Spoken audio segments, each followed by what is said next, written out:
사도신경 고백하심으로 새벽 기도회를 시작하겠습니다.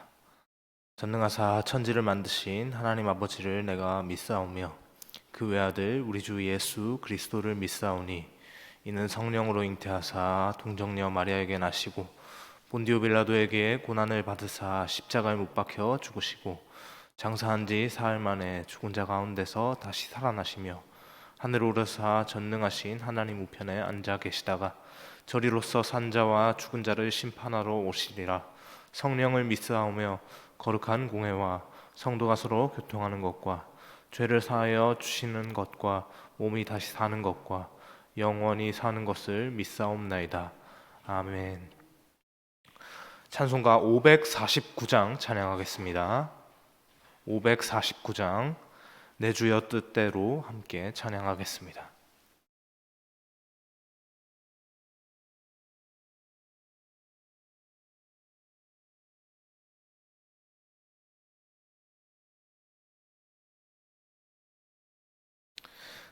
내 주여 뜻대로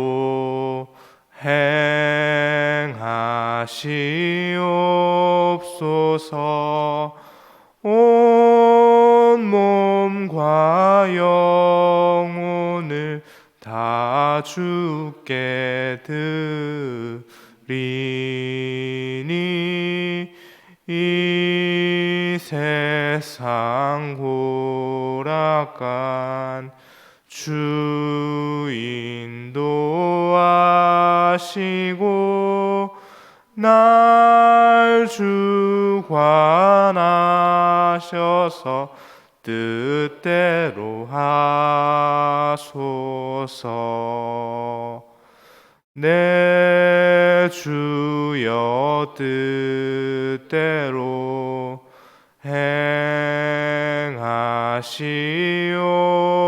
행하시옵소서.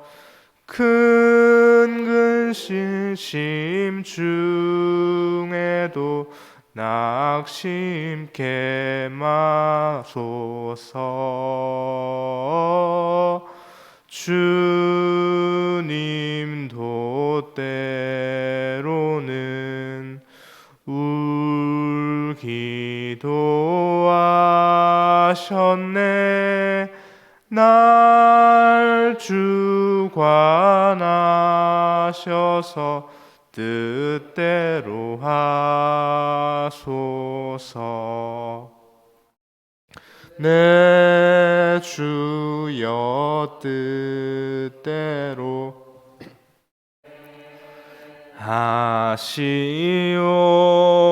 하시옵소서. 내 모든 일들을 다 주께 맡기고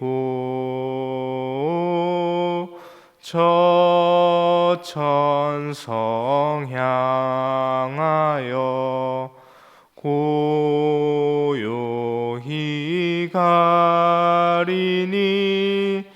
살든지 죽든지 뜻대로 하소서. 아멘.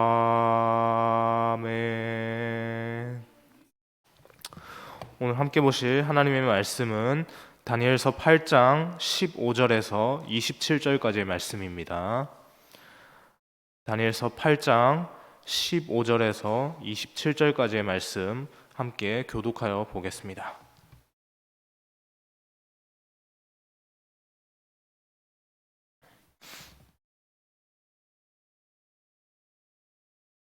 구약성경 1248면에 있습니다.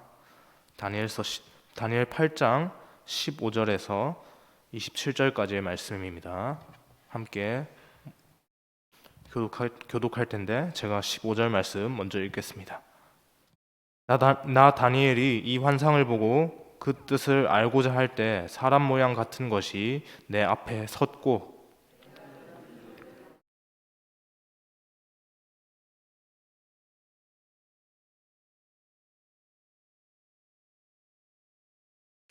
그가 내가 선 곳으로 나왔는데 그가 나올 때 내가 두려워서 얼굴을 땅에 대고 엎드리매 그가 내게 이르되 인자야 깨달아 알라 이 환상은 정한 때 끝에 관한 것이니라.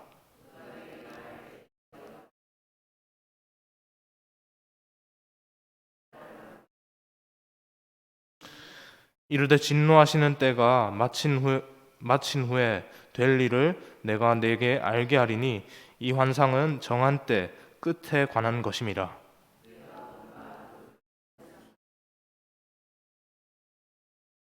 털이 많은 순념소는 곧 헬라 왕이요 그의 두 눈 사이에 있는 큰 뿔은 곧 첫째 왕이요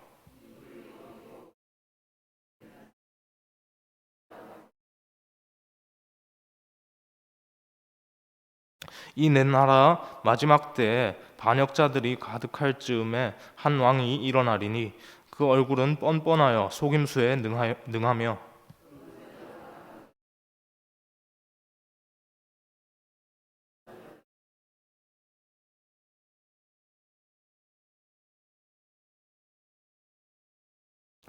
그가 꾀를 베풀어 제 손으로 속임수를 행하고 마음에 스스로 큰 채하며 또 평화로운 때에 많은 무리를 멸하며 또 스스로 서서 만왕의 왕을 대적할 것이나 그가 사람의 손으로 말미암지 아니하고 깨지리라.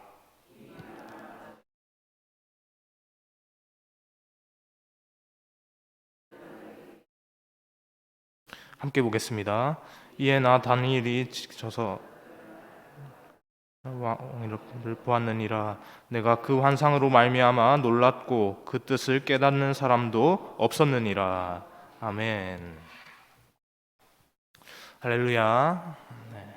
어제에 이어서 다니엘 8장의 뒷부분을 함께 나누고자 합니다. 네.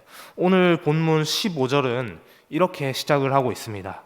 나 다니엘이 이 환상을 보고 그 뜻을 알고자 할 때 사람 모양 같은 것이 내 앞에 섰고, 네, 여기서 알고자 할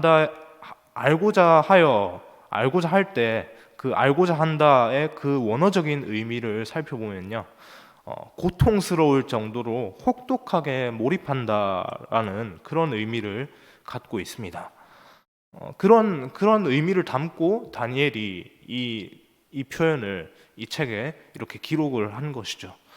그만큼 다니엘이 하나님께서 그에게 주신 그 계시의 참 의미를 알고자 하는 그 마음이 간절했던 것이 아닌가라는 그러한 생각들을 이 표현을 쓴 것을 보면서 이렇게 또 생각을 해보게 됩니다.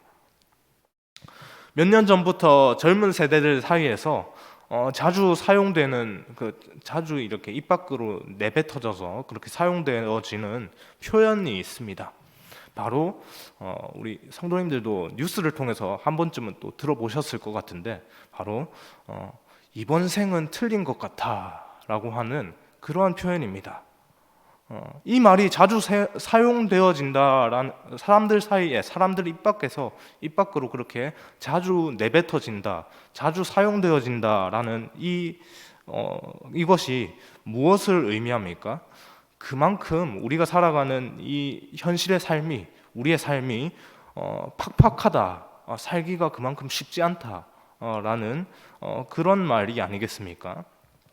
특별히 어른들에 비해서 상대적으로 어르신들에 비해서 상대적으로 또 긴 시간들을 또 이 땅에서 또 삶을 보내야 하는 젊은 세대들에게, 다음 세대들에게, 청년들에게 그렇게 또 이 땅에서의 삶이, 지금 현실이 또 그렇게 다가와서 젊은 세대들 사이에서 이런 말들이 또 유행을 하는 것이 아닌가라는 그런 생각이 듭니다.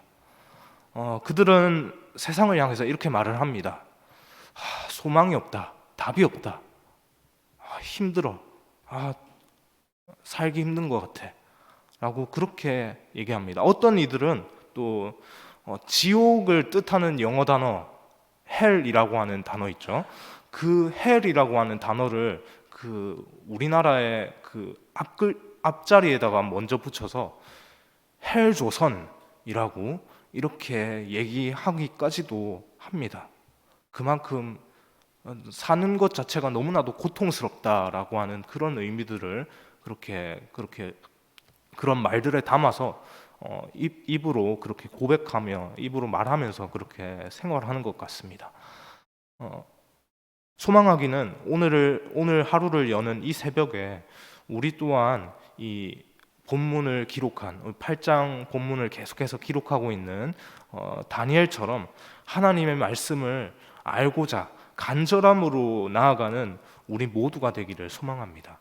어, 그래서 하나님의 말씀이 우리의 삶을 보면 여전히 팍팍하고 어렵고 소망이 없는 가운데 있지만 하나님의 그 말씀으로 인해서 그 소망 대신 하나님의 말씀을 더욱더 붙잡고 나아감으로 인해서 우리에게 힘과 소망이 하나님의 말씀이 함께하는 그렇게 그 힘으로 함께 살아가는 이 시간이 되어지기를 소망합니다. 본문으로 돌아왔어요. 하나님의 마음이 무엇인지 그렇게 알고자 간절히 구한 다니엘에게 하나님께서는 또 천사 가브리엘을 보내주십니다. 그리고 하나님의 명령을 따라서 가브리엘은 다니엘에게 우리가 어제 살펴보았던 그 환상들 있죠. 그 환상의 의미를 이렇게 하나씩 풀어서 해석해 주기 시작합니다. 20절부터 가브리엘의 말이 시작됩니다. 먼저 20절에서 22절까지의 말씀입니다. 20절에서 22절까지의 말씀 함께 읽겠습니다.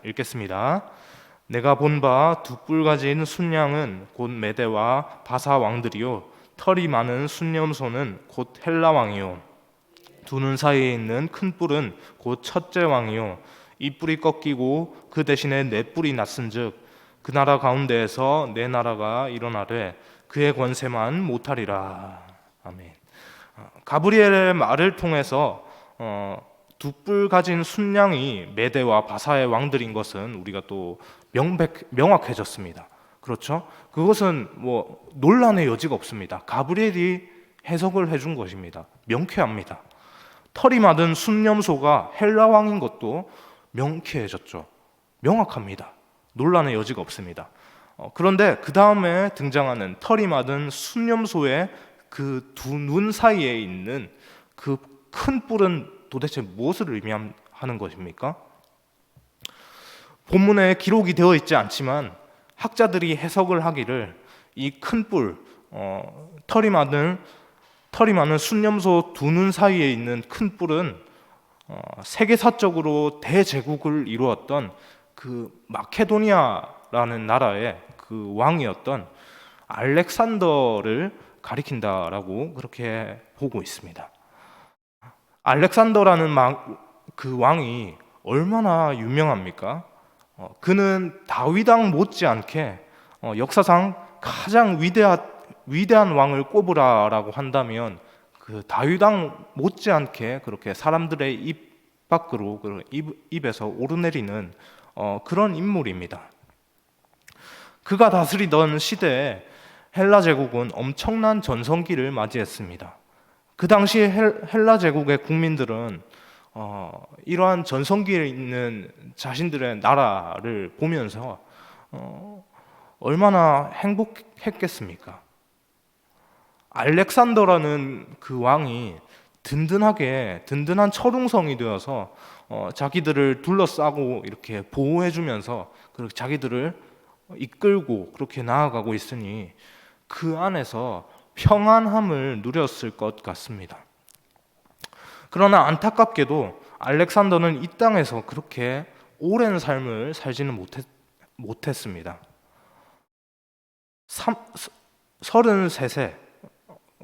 33세 그 젊은 나이에 원인 불명으로 갑자기 죽게 되었다라고 그렇게 세계사적으로 또 기록이 되어 있죠. 참 인생사 세옹지마라고 볼 수 있지 않습니까?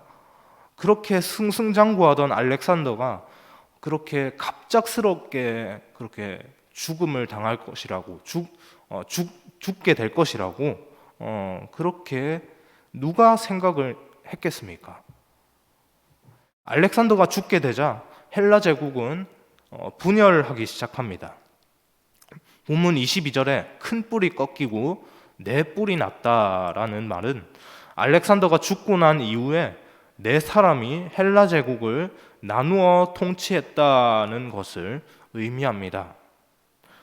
대제국이 넷으로 쪼개졌으니 당연히 그 하나의 대제국으로 있을 때보다 그 넷으로 쪼개졌을 때 그 각각의 그 네 제국의 각각의 힘은 상대적으로는 약하지 않겠습니까? 하나의 큰 덩어리로 있을 때보다는 상대적으로 약할 것 같습니다. 그렇게 네 나라가 그 당시에 세계 패권을 두고 치열한 경쟁을 합니다. 그 중에서 오늘 본문 23절은 한 왕에 대해서 초점을 맞추고 있습니다. 네 나라 가운데 한 왕에 대해서, 한 나라의 그 왕에 대해서 초점을 맞춥니다. 이 왕이 누구인가에 대해서 전통적인 해석을 따르면 안티오커스 에피파네스라고 하는 인물로 보는 것이 많은데 이름이 기니까 줄여서 안티오커스는 떼고 에피파네스라고 이렇게 부르겠습니다. 에피파네스라는 이 이름이 아까 전에 말씀드렸던 그 알렉산더라고 하는 그 이름에 비해서 어쩌면 이름이 그렇게 좀 낯설고 생소하실지 않을까 그렇게 생각이 드는데요. 우리에게는 이름이 낯설게 또 생소하게 느껴질지 모르겠지만 그 시대 그 지역을 살아가는 그 사람들에게는 또 잊혀지지 않는 그 이름이 바로 에피파네스라는 이름입니다. 본문 23절 하반절부터 그가 어떤 사람인지에 대해서 가브리엘의 예언적인 해석이 등장을 하는데요. 그 말을 보면 그 얼굴이 뻔뻔하여 속임수에 능하고 그 권세가 강할 것이지만 그 권세는 자기 손으로 이룬 것이 아니다라고 말을 합니다. 그렇게 무자비한 파괴 행위를 하면서 강한 자들과 거룩한 백성을 멸할 것이다 라고 그를 소개하고 있습니다. 실제로 에피파네스는 정확하게 그 예언된 그 해석대로 다니엘에게 임한 그 가브리엘의 해석, 에피파네스가 있기 전입니다. 에피파네스가 등장하기 전에 다니엘에게 임했던 그 가브리엘의 예언적 해석, 그 해석대로 정확하게 살았습니다. 에피파네스가 유다 백성들을 힘들게 하던 그 시대를 시대를 성경에서는 중간기라고 분류하고 있는데요. 하나님의 말씀이 말라기 선지자를 통해서 마지막으로 선포되어지고 예수님이 오시기 전까지 그 말라기 끝부분과 예수님이 오시기 직전까지의 그 약 400년 동안에 하나님께서 유다 백성들을 향해서 그렇게 침묵하셨던 그 시간에 에피파네스가 등장을 하였죠.